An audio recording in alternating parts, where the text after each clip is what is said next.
MCU के large screen universe के साथ साथ मार्वल सिनेमैटिक यूनिवर्स अपने स्मॉल स्क्रीन यूनिवर्स यानी कि डिज्नी प्लस को भी एक्सपेंड करता जा रहा है। डिज्नी प्लस के शोज के थ्रू मार्वल उन सपोर्टिंग कैरेक्टर्स को एक नया मौका दे रहा है जिन्हें मूवीज में तो बहुत कम स्क्रीन टाइम मिला था, लेकिन उनकी ओरिजिन स्टोरी और आगे की कहानी डिज्नी प्लस शो के थ्रू वो पोर्ट्रे कर सकते हैं, जो रीजन रहा है ऑडियंस का इन डिज्नी प्लस शोज में इंटरेस्टेड रहने का। बट साथ ही ये मौका देता है मार्वल को कुछ न्यू सुपर हीरोज को ऑडियंस से इंट्रोड्यूस कराने का, और ये कुछ ऐसे सुपर हीरोज हैं जो एमसीयू के फेज 4 में ही नहीं, फेज 5 और उससे आगे भी मार्वल के फ्यूचर मूवीज के लिए बहुत इंपॉर्टेंट रोल प्ले करते दिख सकते हैं। अपने लास्ट वीडियो में मैंने डिस्कस किए थे इस साल और अगले साल आने वाले कंफर्म डिज्नी प्लस शोज, लेकिन ये लिस्ट है उन सभी शोज की जो एमसीयू ने कंफर्म तो कर दी है, लेकिन उनकी रिलीज डेट फिलहाल नहीं बताई गई है। बट जितनी डिटेल्स मेरे पास अवेलेबल है उनसे बहुत इजीली प्रिडिक्ट किया जा सकता है इन शोज की स्टोरी लाइन और इनकी possible release dates. Hi super fans, I am Swapnil और ये है लिस्ट उन सभी एमसीयू के डिज्नी प्लस शोज की जो रिलीज होंगे एमसीयू के फेज 4 की एंड और एमसीयू के फेज 5 की स्टार्टिंग के रूप में। तो without wasting any more time, let's begin the video.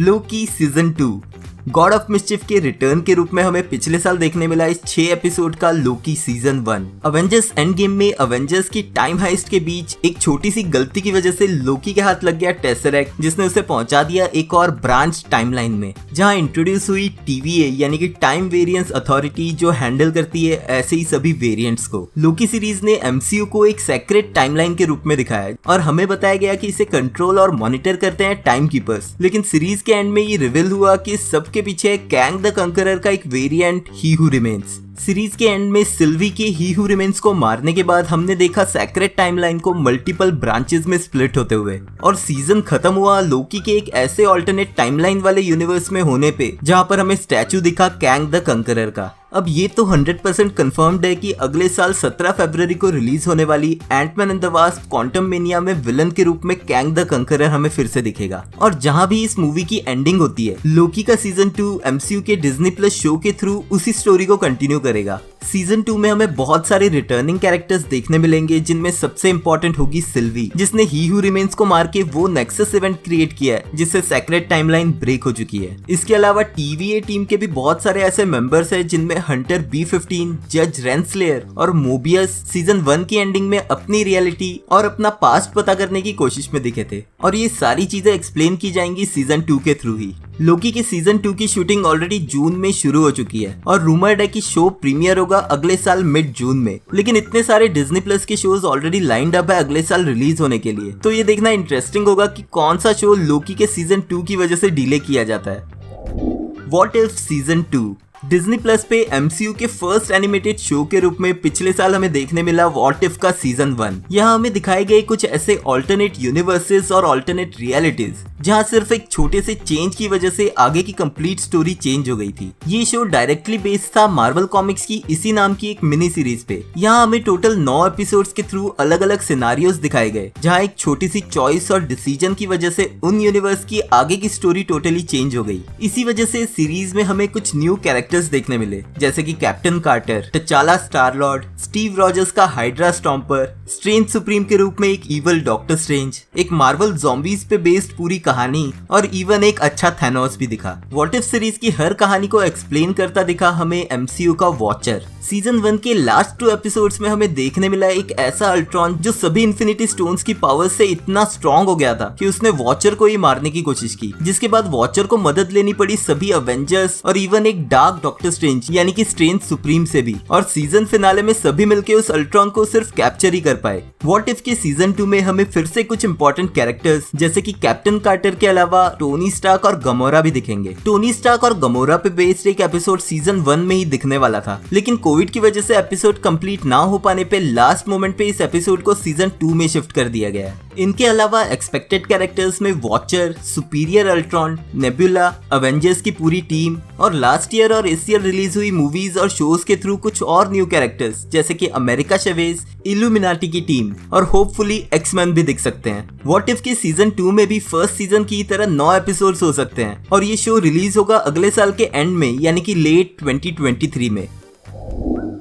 Echo last year नवंबर में डिज्नी प्लस पे हॉकाई सीरीज के प्रीमियर होने से पहले ही डिज्नी ने अनाउंस कर दिया था कि इसी सीरीज में दिखी एक कैरेक्टर माया लोपेज एके एको को लेके उसकी खुद की एक स्पिन ऑफ सीरीज क्रिएट की जाएगी। मार्वल कॉमिक्स से पॉपुलर ये डेफ कैरेक्टर माया लोपेज प्ले किया है एक एक्ट्रेस एलेक्वा कॉक्स ने जो खुद भी डेफ है, और हॉकाई सीरीज में केट बिशप की हॉकाई के अलावा यही वो कैरेक्टर है जो काफी अच्छे से दिख के आया। हॉकाई के फिनाले में अपने बेस्ट फ्रेंड काजी के मारे जाने पे माया लोपेज ने ट्रैकसूट माफिया को छोड़ दिया और कन्फ्रंट किया फिस्क को, जो माया के फादर और फ्रेंड की डेथ का रिस्पॉन्सिबल था। कैमरा के पैन आउट होते हुए हमें सुनाई दिया एक गन शॉट जो इसी तरफ हिंट दे रहा था कि माया ने फिस्क को फाइनली मार दिया है। लेकिन डिज्नी प्लस का शो एको हमें लेके जाएगा माया लोपेज की ओरिजिन स्टोरी पे, जिसका मतलब है कि फिस्क यानी कि किंग पिन हमें इस शो में दोबारा देखने मिल सकता है। और किंग पिन के आर्च राइवल के रूप में डेयरडेविल ने भी एमसीयू में एंट्री कर ली है, तो ये एक पॉसिबिलिटी है कि ये दोनों ही कैरेक्टर्स एको सीरीज का पार्ट हो सकते हैं।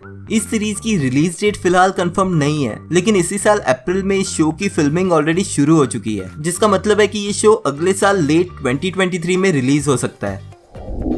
Agatha house of Harkness.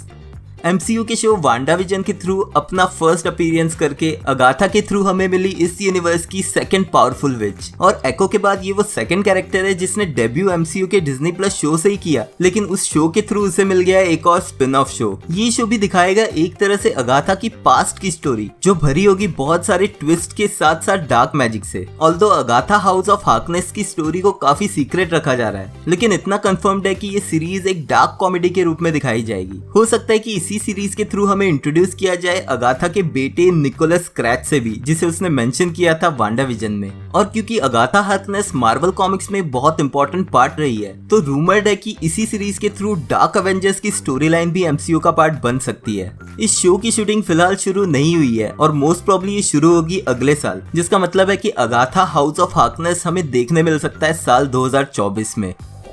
Spiderman freshman year एक एनिमेटेड सीरीज के रूप में हमें देखने मिलेगा फैन फेवरेट कैरेक्टर स्पाइडरमैन अपने हाई स्कूल डेज के दौरान, यानी कि वो टाइम जब उसे उसकी पावर्स मिली थी। एमसीयू में हमें पीटर पार्कर से मिलवाया गया कैप्टन अमेरिका सिविल वॉर की ड्यूरेशन में, जहां टोनी स्टार्क ने उसे रिक्रूट किया अपनी टीम का पार्ट बनाने के लिए। यहाँ पर स्पाइडरमैन ऑलरेडी एक फ्रेंडली नेबरहुड सुपर हीरो की तरह एस्टेब्लिश था, और इसके बाद आई movie Spiderman Homecoming, Spiderman far from home और स्पाइडरमैन नो वे होम उसी आर्क को कंटिन्यू करते हुए गई। स्पाइडरमैन फ्रेशमैन ईयर हमें लेके जाएगी बैक इन टाइम में, जहां हमें दिखेगा एक यंग पीटर पार्कर जिसे फर्स्ट टाइम मिली उसकी सुपर पावर्स। यहाँ पर हमें दिखाया जाएगा कॉमिक्स में पीटर पार्कर की स्टोरी, और बाकी दोनों मूवीज यानी कि स्पाइडरमैन सीरीज और द अमेजिंग स्पाइडरमैन सीरीज के पीटर पार्कर की बिगिनिंग स्टोरी की तरह एमसीयू के पीटर पार्कर का भी अर्ली लाइफ स्ट्रगल। इस animated series Spiderman freshman year में 10 एपिसोड्स होंगे, और ये सीरीज मोस्ट प्रोबेबली रिलीज होगी साल 2024 के एंड में।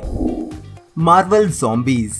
व्हाट इफ सीजन 1 के एपिसोड 5 में हमें फर्स्ट टाइम दिखाए गए मार्वल ज़ॉम्बीज। ये एपिसोड बेस्ड था एक ऐसे सिनारियो पे जहां पर क्वांटम रेल्म के एक वायरस की वजह से ज़ॉम्बी एपोकलिप्स दिखाया गया, यानी कि यूनिवर्स के सभी लोगों के साथ साथ अवेंजर्स भी ज़ॉम्बीज बन गए थे। इस एपिसोड में हमें बहुत सारी हार्ट ब्रेकिंग डेथ्स देखने मिली, और क्लाइमैक्स में सिर्फ बचे 3 सुपर हीरोज स्पाइडरमैन, टचाला और स्कॉट लैंग का बचा हुआ सर, जो माइंडस्टोन के साथ जाते दिखे वकांडा की तरफ, जहां वो ढूंढने की कोशिश करेंगे इस ज़ॉम्बी वायरस का क्योर। लेकिन वकांडा के बाहर उनकी वेट कर रहा था एक ज़ॉम्बी थैनोस, जिसके हाथ में था इन्फिनिटी गॉन्टलेट और 5 इन्फिनिटी स्टोन्स। अब फिलहाल ये तो कंफर्म नहीं है कि मार्वल ज़ॉम्बीज सीरीज इसी स्टोरी को कंटिन्यू करते हुए आगे दिखाएगी या फिर एक टोटली अलग प्लॉट पे बेस्ड होगी। कॉमिक्स में मार्वल ज़ॉम्बीज एक 5 इशू की लिमिटेड सीरीज थी जो फर्स्ट टाइम पब्लिश हुई थी दिसंबर 2005 में, और इस सीरीज को फैंस ने बहुत पसंद भी किया था, जो शायद रीजन है डिज्नी प्लस पे इस एनिमेटेड सीरीज को लाने का। इस सीरीज का भी प्रोडक्शन अभी शुरू नहीं हुआ है, तो मोस्ट प्रोबेबली मार्वल ज़ॉम्बीज हमें देखने मिलेंगे 2025 की स्टार्टिंग में। Untitled Wakanda series. Black panther के पार्ट 2 के रूप में इस साल 22 नवंबर को रिलीज होगी black panther Wakanda forever. Wakanda forever की एंडिंग को इसी शो के थ्रू कंटिन्यू किया जाएगा। ये शो वकांडन लाइफस्टाइल और कुछ सेकेंडरी कैरेक्टर्स को और डेप्थ में दिखाएगा। ऑफ कोर्स सबसे इंपॉर्टेंट क्वेश्चन कि चैडविक बोसमैन की डेथ के बाद ब्लैक पैंथर के कैरेक्टर को कौन रिप्रेजेंट करेगा, वो शायद ब्लैक पैंथर 2 में ना दिखाया जाए, और इसी सीरीज की इवेंट्स के थ्रू ये क्लियर किया जाए कि अगला ब्लैक पैंथर कौन और क्यों बनता है। इस सीरीज पे भी शूटिंग अभी तक शुरू नहीं हुई है, और ये सीरीज मोस्ट प्रोबेबली 2025 में ही रिलीज होगी। तो गाइज ये थे वो सभी शोज जो डिज्नी प्लस पे 2025 तक रिलीज होने वाले हैं। इन सभी शोज में से आप किसके लिए सबसे ज्यादा एक्साइटेड है मुझे कमेंट्स में लिख के बताना। अगर आपको ये वीडियो पसंद आया तो प्लीज लाइक कर देना क्योंकि वो एकदम फ्री है। Thank you for watching this video, मिलते हैं नेक्स्ट वीडियो में।